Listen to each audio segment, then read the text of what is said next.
disadvantage when litigating against powerful forces. With its American Indian law and policy practice, Robbins Kaplan LLP seeks to redefine excellence for high-stakes litigation in Indian country. They have worked hand in hand with tribes to implement the Tribal Law and Order Act, fighting against diminishment of tribal lands and natural resources, and improving public safety on reservations. The Robbins Kaplan American Indian Law and Policy Practice serves tribes and individuals on commercial, government investigations, agency and tribal boundary disputes, as well as personal injury. Founded and led by former United States Attorneys Brendan Johnson and Tim Purdon, their American Indian Law and Policy Practice exists to bring justice to tribal clients whose claims in the past have been dismissed or ignored due to their underdog status. If you or your tribe are facing legal issues, contact robinskaplan.com or call toll-free at 1-800-553-9910. Minnesota has the only original wolf population in the continental United States,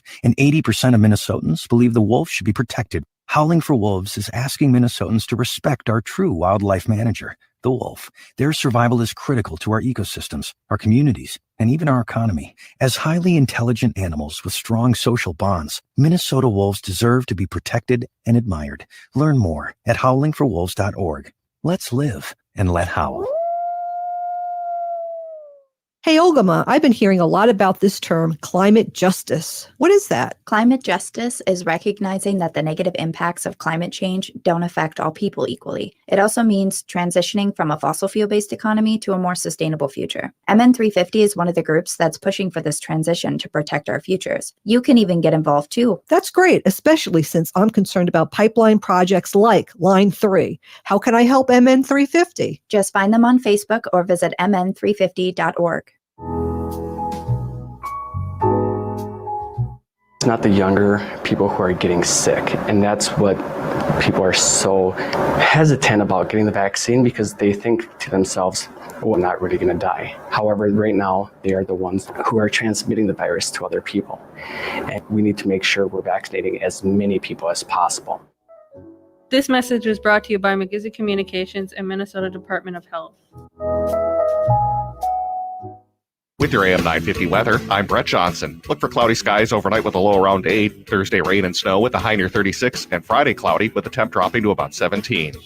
And check out Cafe Latte's bakery that features freshly baked bread, cupcakes, and more. Cafe Latte believes ingredients matter, so that's why they never use artificial colors, flavors, or preservatives. Cafe Latte is located off Victoria and Grand in St. Paul. Make a reservation or place a takeout order at cafelatte.com. Portions of Native Roots Radio may be pre-recorded. It's a good day to be indigenous. Get up, stand up. They are going to become more brutal. Couldn't cut, hitting cut again. Because all the hippies were trying to be Indians anyway. They're going to become more repressive because it's a matter of dollars and their illusionary concepts of power. Hey, Victor. We must live in balance with the earth. And also with recent happenings at Wounded Knee. I am awake. Welcome to Native Roots Radio presents I'm Awake, and I'm your host, Wakanja Hade. Hi, Kadagi, to all my friends and relatives in 4 directions. You are listening to Native Roots Radio presents I'm Awake, and I'm Robert Pilot, your host with the most. We talk about Native issues all over Turtle Island and Native news and events. And as you know, Wendy, Native issues are human issues, and human issues are Native issues. This portion of the show is brought to you by Alliant Energy, powering beyond. Well, we are like powering way beyond is right. I think we're really getting some momentum here. I feel like natives across Turtle Island are really coming together in a good way, and I'm really excited that we're in our 5th season here on the radio on AM 950, and now we're all over Turtle Island, and you can also catch us on Facebook, and we're going to be giving away some calendars here in the next couple of weeks, and we're going to have some little Native trivia questions that you can either text at a certain number or chime in on our YouTube or Facebook Live. So we have like these beautiful calendars from Native Roots Trading Post that we'd love to give away to all you great human beings out there. But without any further ado, Wendy, why don't we get with Ogimaa with the news? And this is the news you don't hear anywhere else on Turtle Island. And so we're really proud and happy to have Ogimaa on right now. Hi, Anim Buju, everybody. I'm Ogimaa Giniw Ikwe. I am from the Red Lake Nation in northern Minnesota, and I live in central Minnesota now. As always, I'd like to start with a little bit of news regarding the Line 3 continued issues that are happening here in Minnesota. Just today, Line 3 water protectors were seen in Aiken County, excuse me for the pause there, 6 water protectors to be exact, including Julia Nurbone, who is the executive director of Minnesota Interfaith Power and Light, and others, were in court in Aiken County today because they were arrested during the construction of the Line 3 pipeline in Minnesota. However, they were arrested while they were preparing for a ceremony with Winona LaDuke at a prayer lodge on 1855 treaty ceded lands, which are guaranteed for use by the Ojibwe people for hunting, fishing, gathering, and prayer. The White Earth Tribal Liaison's also was also testifying today at the evidentiary hearing. Basically, the area that they were in and had been praying in had been issued a stop work order by the U.S. Army Corps of Engineers, as well as a cease and desist order by the 1855 Treaty Authority at the time that they were arrested by Aiken County sheriffs. So those who were there calling on Minnesota legislators and the governor to drop the charges against water protectors were there today. And I don't really have any updates on it just yet, but the Civil Justice Fund Center for Protest Law and Litigation did have attorneys representing the opponents of Line 3. And, there was a really interesting Intercept article that came out just at the end of January. It detailed how Enbridge, this came out from a whistleblower who came to the Intercept.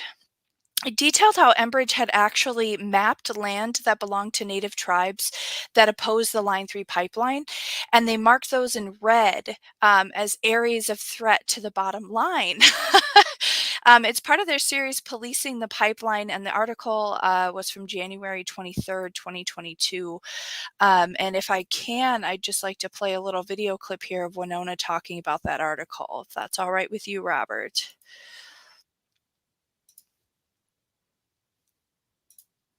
My name is Yes, Winona LaDuke, and I'm looking at the Intercept article that just came out on January 23rd. The headline is, Pipeline Giant Uses Scoring System to Track Indigenous Opposition. It's by Aileen Brown. And in this, they start talking about the amount of surveillance that Enbridge was using. We've been very concerned about Enbridge's surveillance and manipulating of the police systems in northern Minnesota. And now we find that they created a special system called ODOT, where they tracked people like me, Indigenous people who want to protect their land and water, and they had different zones of concern and different ways that they followed us. But I'm sitting here at my office at King, and around us, Enbridge purchased all of the land around my organization so that they could operate drones and conduct massive surveillance upon us. And so all of this information was provided to the police of Minnesota, and all of this information was part of a super counterintelligence and insurgency campaign against citizens like me and Anishinaabe people. Now I'm charged. And what I'm trying to figure out is why I'm charged as a criminal, and Enbridge, who conducted all of this surveillance on people like me who are just trying to protect the water, is not being charged. I'd really like them to drop the charges. It's time to drop the charges and put the real criminals in jail. That'd be Enbridge. I also want to specifically thank the whistleblower who was anonymous at Enbridge, who found it in his or her good heart to say that something was wrong when the corporation was singling out people like me who are protecting the water as an object of their intelligence, counterinsurgency, and surveillance campaign. Thank you for blowing the whistle on an evil corporation trying to deny us our civil constitutional rights. and our water. Good. So that video was from Honor the Earth. It just came out in a news advisory today. Again, that was Winona LaDuke that was speaking on the Intercept article from January 23rd, 2022, talking about Enbridge using a scoring system to monitor and track Indigenous opposition to the Line 3 pipeline. It is part of their series, Policing the Pipeline. It's an excellent series by Eileen Brown, as Winona LaDuke said. So if you get some time, make sure you head over to the Intercept and check that article out. Also, if you have been part of the Line 3 pipeline protests or are a water protector and you have a story or a piece of art or something that you'd like to share, they're taking submissions for a book of stories and artwork from the Stop Line 3 movement. Submissions are due by March 15th via the website line3anthology.com. That's line3anthology.com. Anything submitted will be considered for publication by a team of people, and if selected, will be published anonymously in a printed book that will be given to water protectors. If you have any questions, you can send an email to line3anthology@gmail.com.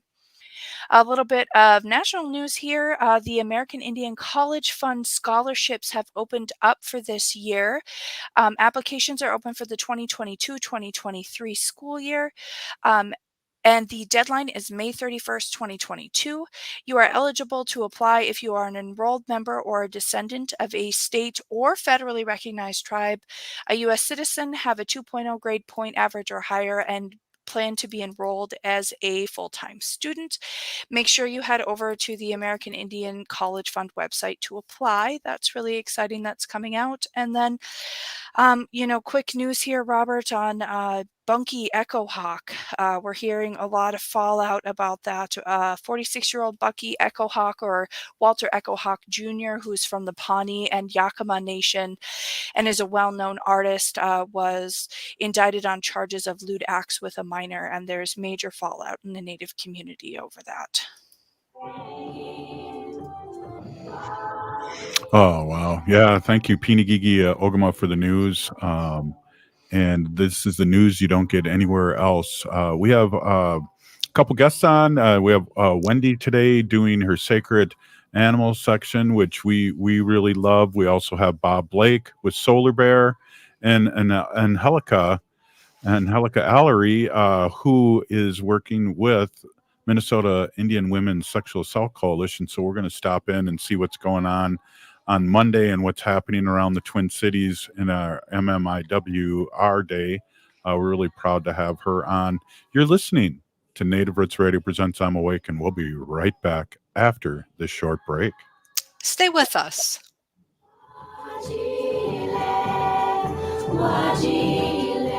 Hey, Ogimaa, I've been hearing a lot about this term, climate justice. What is that? Climate justice is recognizing that the negative impacts of climate change don't affect all people equally. It also means transitioning from a fossil fuel-based economy to a more sustainable future. MN350 is one of the groups that's pushing for this transition to protect our futures. You can even get involved too. That's great, especially since I'm concerned about pipeline projects like Line 3. How can I help MN350? Just find them on Facebook or visit mn350.org. Life is a journey, and the Doherty Family College will help you get where you want to go. Located downtown Minneapolis, this affordable 2-year college provides free textbooks, a laptop, meals, career coaches, one-on-one mentorship, and a Metro Transit pass, making DFC the perfect pathway to a bachelor's degree. Turn your dreams into reality. Connect with a counselor today at dfc.stthomas.edu. I heard sex trafficking happens a lot in Indian country. What is that? Here are some of the real reasons why sex trafficking happens in Indian country. Unequal gender roles that were forced on us by colonization. Communities don't have enough resources. Silence around domestic and sexual violence. Lack of attention and justice for missing and murdered Indigenous people. There's a lot of behavior that keeps our communities out of balance. These are just a few true reasons why Native communities are targeted by traffickers. When these acts of violence happen in our communities, it opens us all up for exploitation. Sponsored by the Minnesota Indian Women's Sexual Assault Coalition. The vaccine wasn't as scary as people make it. It's a quick and easy experience. I was told about the side effects and the myths about the vaccine. I got 2 doses. The first time I got it, personally, I didn't have any side effects. Life was the same. The second time I got the vaccine, I was fine for an hour, but I got a slight fever and it lasted for a day. While I had mild side effects, I'm happy I was vaccinated to help the people around me. This message is brought to you by MIWSAC Communications and Minnesota Department of Health. Hi, this is Representative Sharice Davids from Kansas. I'm Ho Chunk, and you're listening to Native Roots Radio. And we're back to Native Roots Radio presents I'm Awake, and this is Robert Pilot. This portion of the show is brought to you by the Minnesota Indian Women's Sexual Assault Coalition. Hey, welcome back, everybody. And we have Angelica Allery with the Minnesota Indian Women's Sexual Assault Coalition. And also, it's funny, Angelica, you look at old pictures pop up on your iPhone and your Facebook, and just a few weeks ago, I saw somebody with white sunglasses playing tenor drumline in the Winter Carnival Parade a few years ago. Do you know who that was? I think that might have been Angelica Allery. It sure was. It sure was. Hey, how are you doing? And how are things going with your organization? And maybe what I'll have you do, what I should do, is have you introduce yourself. Go ahead and tell everybody what you do with your organization too. Awesome. Thank you so much, Robert, Ogimaa, and Wendy. I appreciate this chance to be able to speak and represent MIWSAC. My name is Angelica Allery. Nibi Nabe Kwe Indigenous Mangan Indu Dame. I'm from Turtle Mountain, Leech Lake, White Earth, but I'm enrolled in Sisseton Wahpeton, Oyate. And I'm here representing the Minnesota Indian Women's Sexual Assault Coalition as the Membership and Outreach Coordinator. And I wanted to talk with you about an event that has happened for some time now. Every year on February 14th, on Valentine's Day, we would host or coordinate collaboratively with other programs around the Twin Cities and metro area, where we hosted a march for missing and murdered Indigenous women. In the past years, we wanted to be more inclusive with how we engage our community. And so we've switched to using MMIW-R to include all relatives who are impacted by MMIW.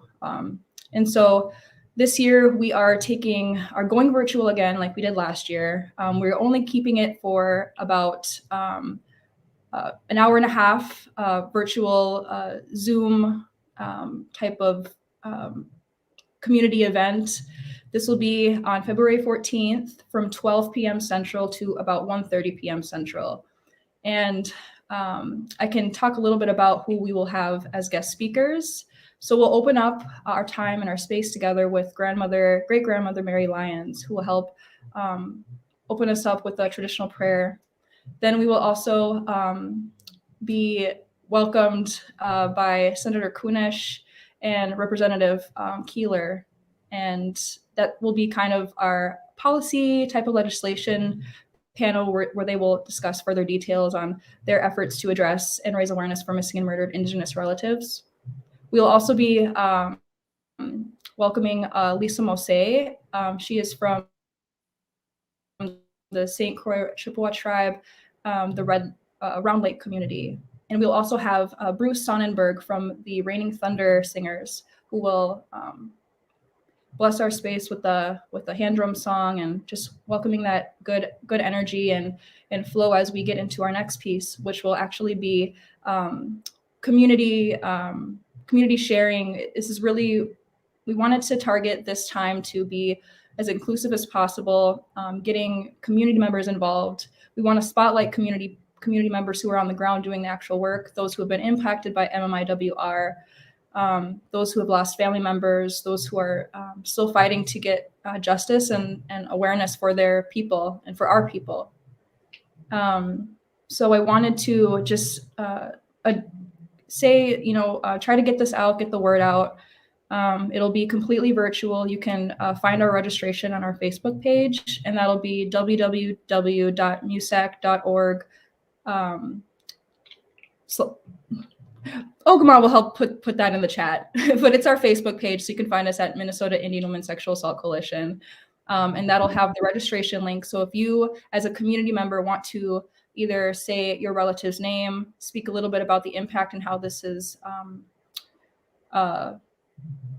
been on your family, your community, the work you're doing, but we really just want to spotlight the amazing work that is happening on ground level. You know, it's not just one person that makes the work happen, but it's all of us. So we really just want to spotlight community for community, by community. And we are, you know, working together with partners, people who partnered with us in the past, programs, and there's quite a few things happening around Minnesota. And so we want to spotlight different events.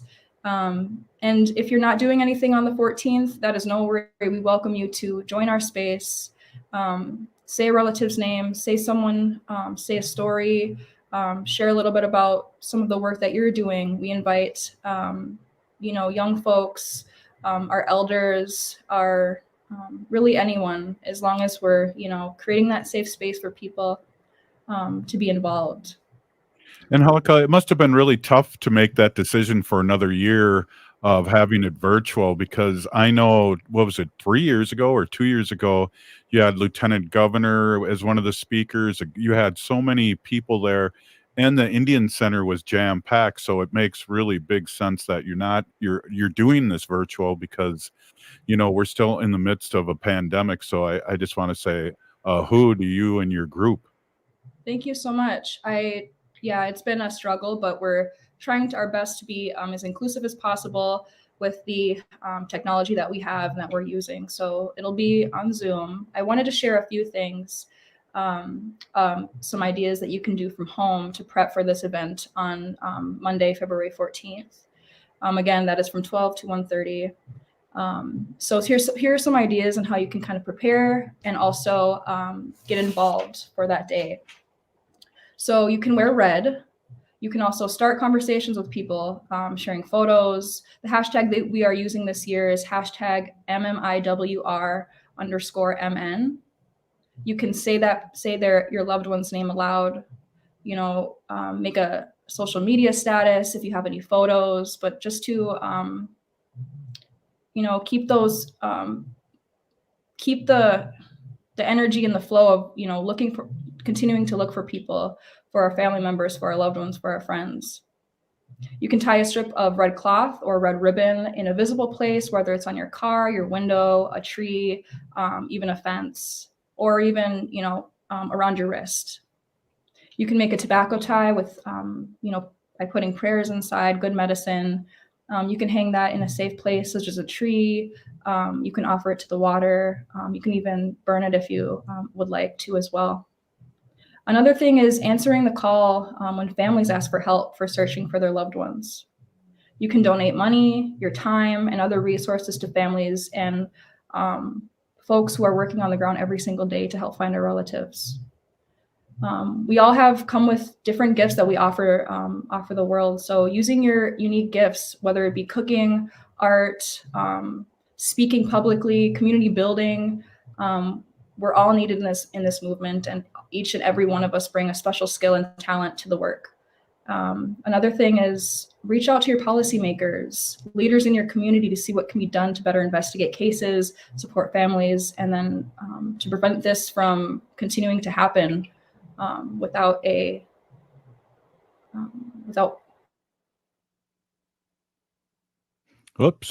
publicity and invisibility. And then take a prayer walk. While we can't march together, oh, can you hear me? Yeah, you just froze up a little bit. We only got a couple minutes here, but those are great. Those are great ideas, Angelica. And I just want to say, you know, I posted a couple days ago, there's still this beautiful Native young woman that is missing since 1992. And still, we have that in our community so much, Angelica, that we need to put down tobacco and prayers for all our women and all our relatives and all our young boys and young girls out there. And so the work that your organization does is so needed, and to amplify that this is an epidemic and it's been going on way too long. That's correct. And I just want to say thank you so much for your time. Tune in. We'll be streaming live on our Facebook page. We'll also be sharing it to other pages as well. But if you would like to attend, say your relative's name, share how this has impacted you, please register on the Zoom, and then you can be spotlit. We'll make sure to have you have an opportunity to speak. And this goes to all community members, whether you're from Minnesota or not. So thank you so much, Miigwech. Yeah, Pinigigi, we'll be bringing that up a lot, Angelica, and just a reminder to our listeners, Heather Keeler's taking over our show that day too at 6:00, and she's going to have a lot of MMIW and lawmakers on at 6:00 here on Native Roots Radio. Wendy and I will be taking the day off, and I think Ogimaa too, maybe, I don't know, but no, I guess not. But thanks again, Angelica, and really thank you for your organization and what you do all around Turtle Island. It is a huge deal, and it really amplifies our need to protect everybody in our community, and we're still here, and we are human beings. Pinigigi, Angelica, thanks for being on.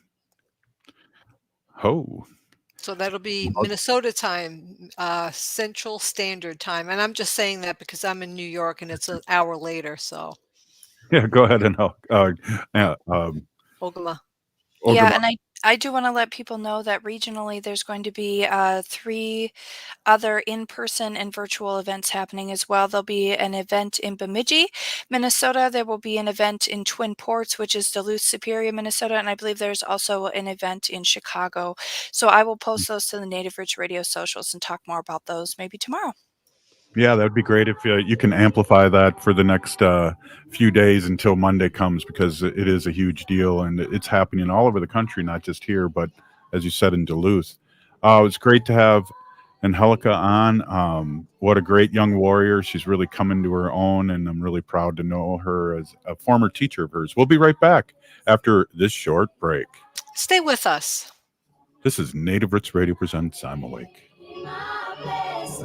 Stay healthy this winter by protecting yourself, your family, and your community from COVID-19. Get a vaccine or booster. COVID-19 vaccines are safe, effective, and free, and approved for everyone over the age of 5. Wear a mask outdoors in crowds and indoor settings, and lay low or get tested before visiting family and friends or attending events. To get more tips, schedule your vaccine, or get tested, visit ramseycounty.us/COVID vaccine. That's ramseycounty.us/COVID vaccine.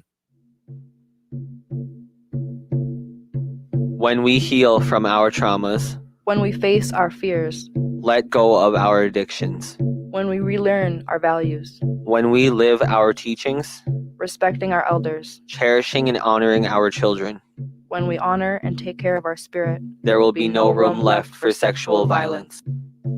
Sponsored by the Minnesota Indian Women's Sexual Assault Coalition. Boozhoo relatives, my name is Deanna Standing Cloud. I'm from the Red Lake Nation, and I live in Minneapolis today. As the weather gets colder, you're probably going to spend more time indoors, but it's important to stay safe and healthy. The COVID-19 pandemic is still not over, and now the flu season is upon us. So protect you and your loved ones by getting vaccinated against both the flu and COVID-19. COVID booster shots have now been approved for Pfizer, Moderna, and Johnson & Johnson. And you're eligible if you're over 65 and if you're over 18 and have underlying health conditions or work in a high-risk setting. What's cool is your booster shot does not need to be of the same brand as your original series of shots. And you can receive a booster shot of any brand that's available to you. Children over the age of 5 are now eligible for a vaccine as well. So let's protect our relatives in Indian country this winter and get vaccinated. Be a vaccinative like me. Find a vaccination site by calling 651-304-9986 or visit vaccineconnector.mn.gov. Miigwech Bizendawian. Hey, Wendy, what are we doing for dinner after the show? How about we go to J. Selby's on 169 Victoria Street in St. Paul? They have a delicious plant-based menu that's compassionate and environmentally sustainable. I'm getting their spot-on vegan Big Mac, the dirty secret. You can pick up and they deliver within a 5-mile radius, or you can call them at 651-222-3263 or visit jselbys.com. Well, you sold me, Wen. Let's go order at J. Selby's tonight. I'm hungry. Hi, Minnesota. This is David Packman. You can hear my show every weekday at 2, right after Tom Hartman on AM 950, the progressive voice of Minnesota. Now, more than ever, we are being faced daily with the topic of human mortality, and for many people, estate planning has been top of mind. Getting your estate planning done now can be easy and cost-effective. Schroman Law offers virtual options for initial consultations so that new clients can safely initiate the process. With many facing uncertain financial situations, Schroman Law also offers affordable fees for legal documents. Learn more at schromanlaw.com. That's SCHROMEN law.com. Turn to Auto Technical with your vehicle donation. We have families waiting for a car. You know, over 85% of unemployed are successful in finding and keeping a job if they have dependable transportation. A car plus a job equals a life changed. 612-919-5526. We have families waiting for a car. 919-5526 or autotech.org. With your AM 950 weather, I'm Brett Johnson. Look for cloudy skies overnight with a low around 8, Thursday rain and snow with a high near 36, and Friday cloudy with the temp dropping to about 17. And check out Cafe Latte's bakery that features freshly baked bread, cupcakes, and more. Cafe Latte believes ingredients matter, so that's why they never use artificial colors, flavors, or preservatives. Cafe Latte is located off Victoria and Grand in St. Paul. Make a reservation or place a takeout order at cafelatte.com.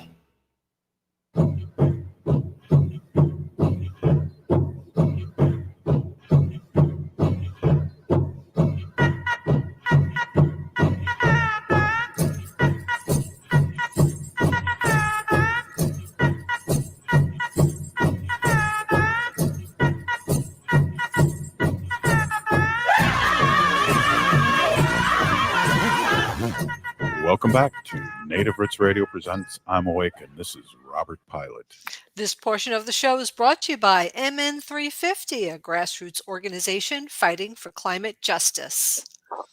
Hey, welcome back, everyone. We're with our Wednesday lineup here again. We missed Robert Blake with Solar Bear and the Solar News last week, and I don't even know what we did. I think we might have cried for those 10 minutes on over the air because you weren't on with us, but I know you have important things going on in Turtle Island, and we appreciate you stopping in. I just got to tell you this, Bob, when I was listening to the news, and I heard that when what was it, the Ford F-150s came out as they were making 50,000 of them or 75,000 of those trucks, you know, the electric trucks, Bob, and they got an order for over 300,000. So what are we missing here? What are we missing? Yeah, it's supply and demand, Robert, and right now materials and the supply chain are really putting kind of a monkey wrench into a lot of these electric vehicles. Electric vehicles doubled last year in ownership, and they are expected to triple this year. And so we have basically too many people wanting the same thing at one time, right? Like that's what's going on right now. And that's a good thing, Robert. That is a good thing, because when you look at the United Kingdom, did a study, and they found that last year their CHG emissions were cut by 11.2% because of electric vehicles. Now, can you imagine if the United States did that? I mean, we're talking, this is the United Kingdom, 11.2%. So imagine how many people here in the United States, if they did the same thing, how much of our greenhouse gases we could, not emit into the atmosphere because of that. I know, and I know you have things to talk about, and sorry to kind of switch this around a little bit, but I just want to say this before you get with the solar news, is that these vehicles, Robert, are like low maintenance too. I mean, you don't have to go get an oil change. You don't have, there's less moving parts. Absolutely. These vehicles are, there's less operation and maintenance. And a lot of the technology and a lot of the R&D, research and development, that are going into these vehicles, are like, how do we make them last longer? Now, you're looking at the first Teslas, right? The first Teslas that came out, what was it, 3 years now ago or something like that, are coming up on 100,000 miles now. And the owners are basically saying that the car has never run better. And so that's really interesting because we're actually here in America, we're actually making things that are lasting now.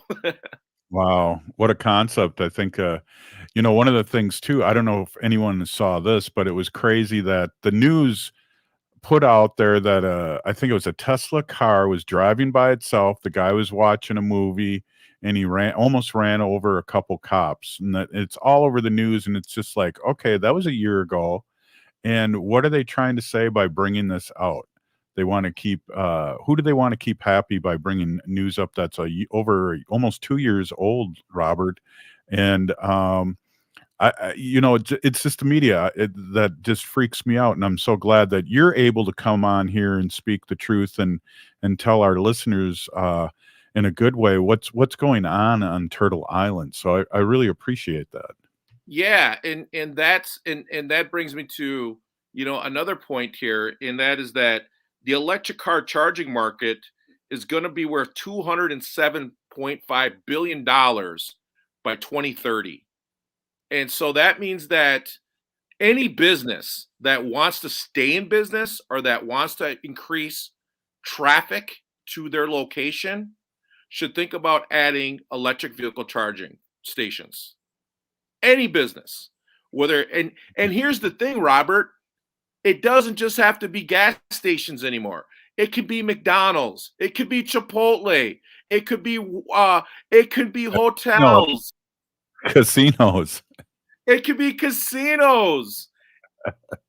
It doesn't matter, Robert. Every business can get into this game now. I know I don't want to remind Wendy of one of my addictions, but I know Goodwill has a charging station outside them. So I don't know, just throwing that out there.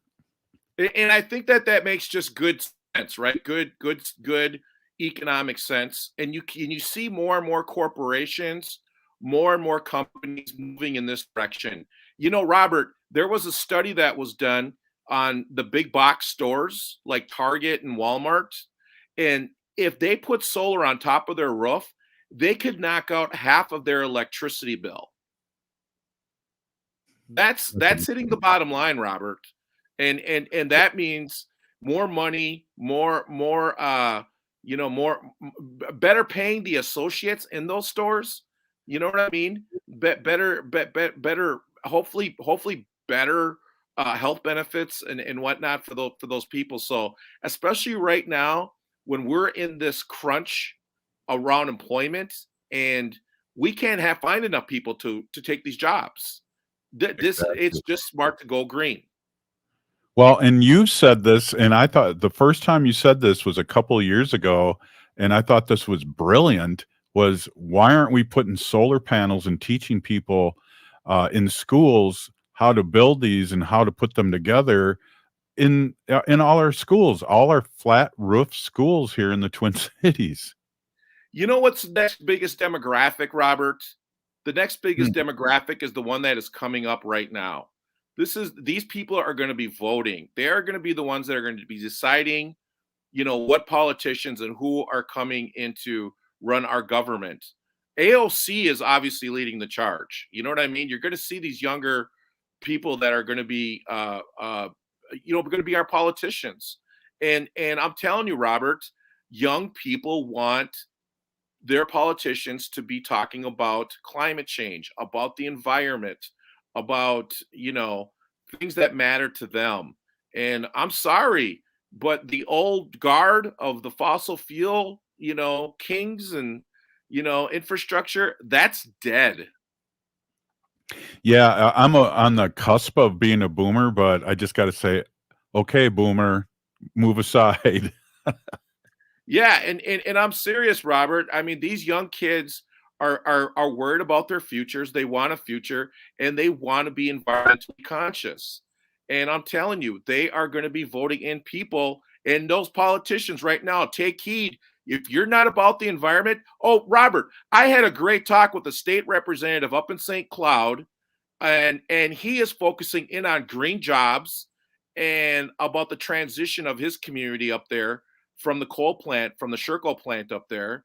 I would just say it's State Representative Eric Putman, and he's focusing in on these green jobs. This is smart. I told him, you are a smart politician to be doing this. Exactly. And we all have to get on there. I mean, politics and God knows I know this, but intertribal workings move slow, and we have to pick it up here, because not only is it good economic sense, but I always fall back to, a Green New Deal, or, Winona's way of thinking is that it's economically good sense, but it's also going to save our planet. Absolutely. And Robert, and to your point about the chargers, Tesla has their 35% more growth in 2021 with the Tesla superchargers.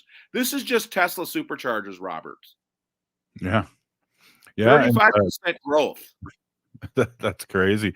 And your group, Solar Bear, is working on has a big contract with the Department of Energy, and you will be putting those up all over, and then getting me a Ho-Chunk car to go back and forth. We have been working with the Department of Energy right now, putting our budget together.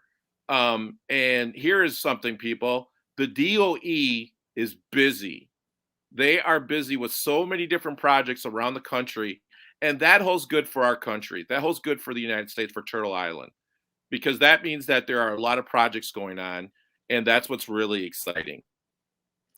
And I think we have to have a new wave of, like you're saying, the younger people and the smarter people, of what makes sense in our economy and keeping the human race alive again. Yeah, and Robert, let's just be honest. The fossil fuel companies are going to do everything they can to stay alive, and so this is what's happening, and they are going to try and run old stories about someone watching a movie, right? Yep. I mean, it's you can't put nothing past these people. Yeah, you see it all the time, and it's really a lot of it is upside down world that we've been dealing with really hardcore the last 4 years, and it's like, stay in your lane, people. Let the experts, let the scientists, the doctors, and the people that are writing future science fiction books lead the way, as they have done in the past. I'm just reading this last thing here about bringing more funding for a just transition to the new Green Deal.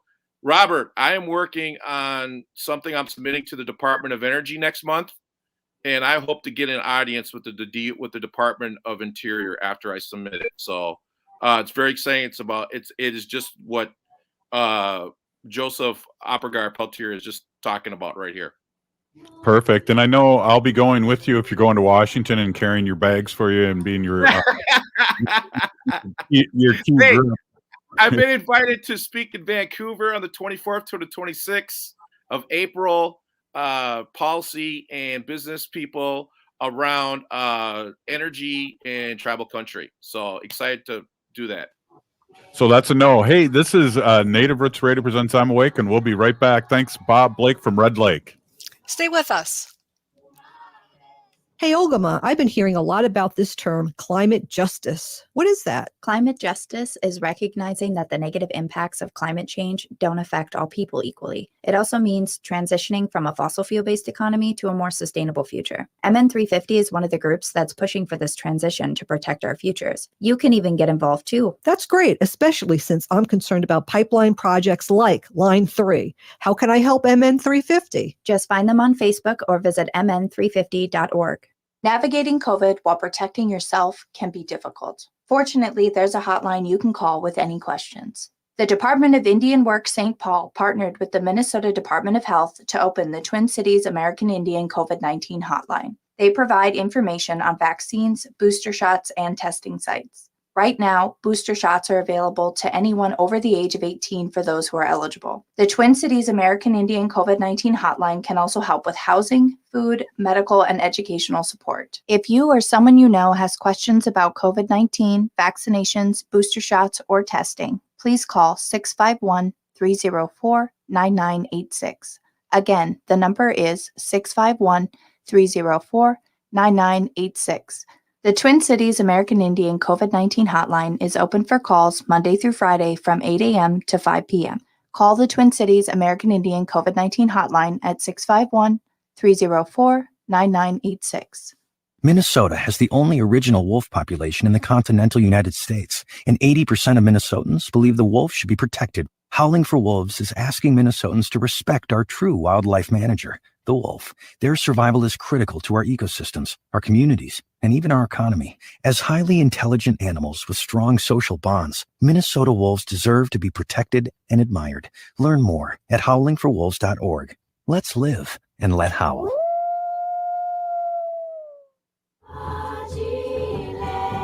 You're listening to Native Roots Radio. This is Spirit from Reservation Dogs. Get up and listen.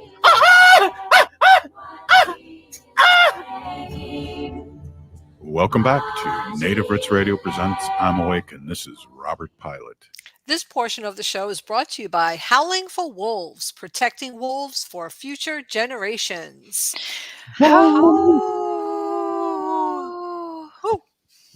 My wolf was a laugher today. Cool. Hey, I want to introduce Wendy to everybody out there that doesn't know her, but I'm sure everyone does know her. She talks about her sacred animals, our relatives, almost every day here, and has been a mainstay of Native Roots Radio since day one. And she's my awesome and beautiful wife. Welcome, Wendy Pilot. Yeah, thank you, everybody. Hi, everyone. As everybody knows, my native name is Hanaji Hihani, and I was given that name by my Dega Curtis.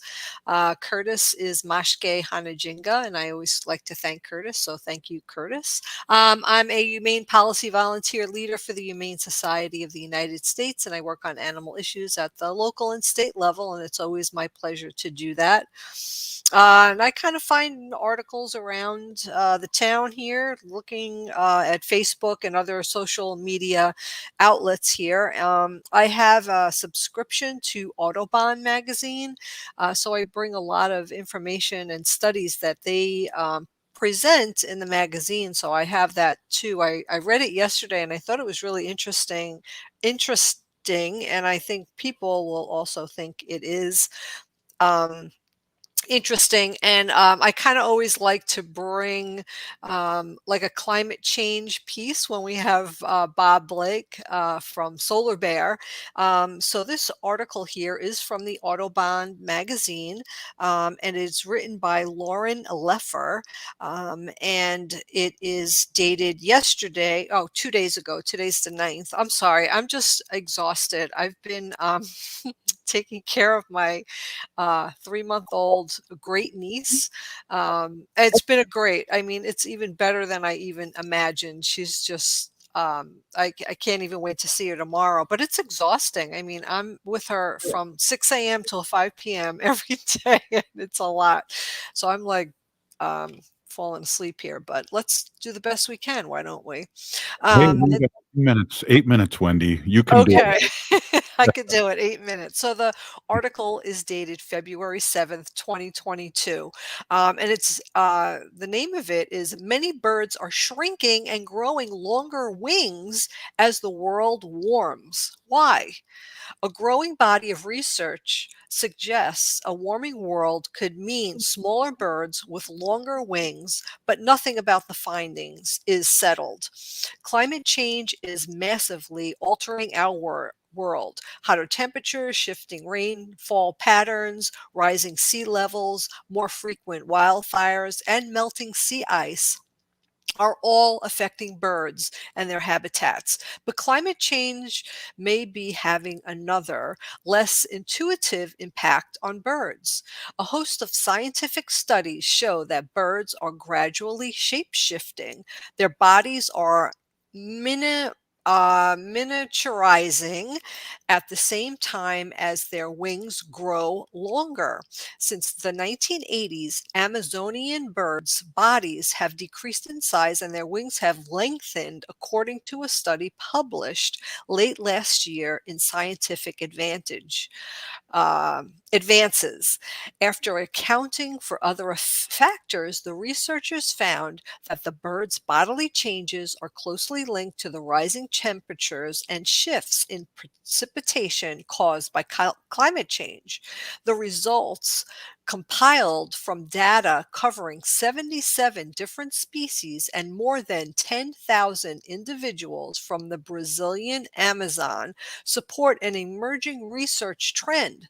Multiple studies suggest that birds and other animals are shrinking in response to rising temperatures. In one 2010 study of birds captured in Pennsylvania, researchers found 197 of the 249 bird species had declined in average weight since 1961, while their wing length remained more consistent or even increased depending on the species.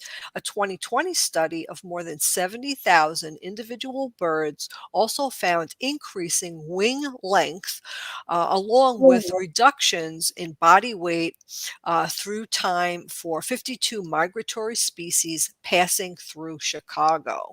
Though a pattern in the research is emerging, little work has been done to explore why this is happening. What scientists have are theories. These are changes happening everywhere, or are these changes happening everywhere? Before we dig in, let's make it clear, not all birds everywhere are shrinking.